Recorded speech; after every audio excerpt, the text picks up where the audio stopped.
अवैध अग्निशस्त्रांवर पोलिसांचा प्रहार, कट्टा काडतुसेसह आरोपी ताब्यात. अहिल्यानगर जिल्ह्यात अवैध अग्निशस्त्रांवर पोलिसांचा मोठा प्रहार.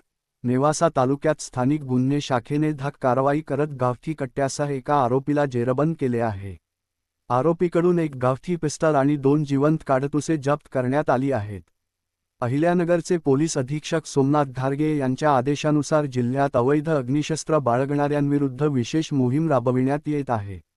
त्यानुसार स्थानिक गुन्हे शाखेचे पोलीस निरीक्षक किरणकुमार कबाडी यांच्या नेतृत्वाखाली पथक तयार करण्यात आले होते. या पथकामध्ये पोलीस उपनिरीक्षक समीर अभंग तसेच पोलीस अंमलदार दीपक घाटकर, हृदय घोडके, सोमनाथ झांबरे, भीमराज खरसे, श्याम जाधव, प्रशांत राठोड, मनोज साखरे आणि योगेश कर्डिले यांचा समावेश होता.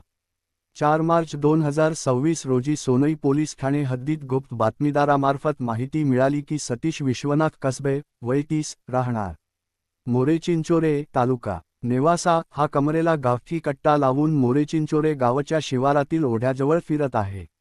माहितीच्या आधारे पोलिसांनी सापळा रचत आरोपीला ताब्यात घेतले. झडती घेतली असता आरोपीकडून 30,000 रुपये किमतीचा गावठी कट्टा आणि 2,000 रुपये किमतीची 2 जिवंत काडतुसे असा एकूण 32,000 रुपयांचा मुद्देमाल जप्त करण्यात आला.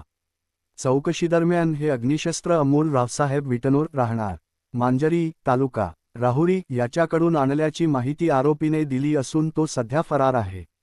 या प्रकरणी पोलीस हवालदार सोमनाथ आसमानराव झांबरे यांच्या फिर्यादीवरून सोनई पोलीस ठाण्यात गुन्हा क्रमांक 86/2026 अन्वये आर्म ॲक्ट 325/7 प्रमाणे गुन्हा दाखल करण्यात आला आहे. पुढील तपास सोनई पोलीस करत आहेत.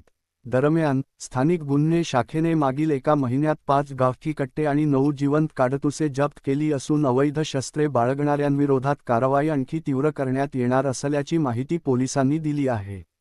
Rajendra Suryavanshi, Loknyay news channel, Ahilyanagar.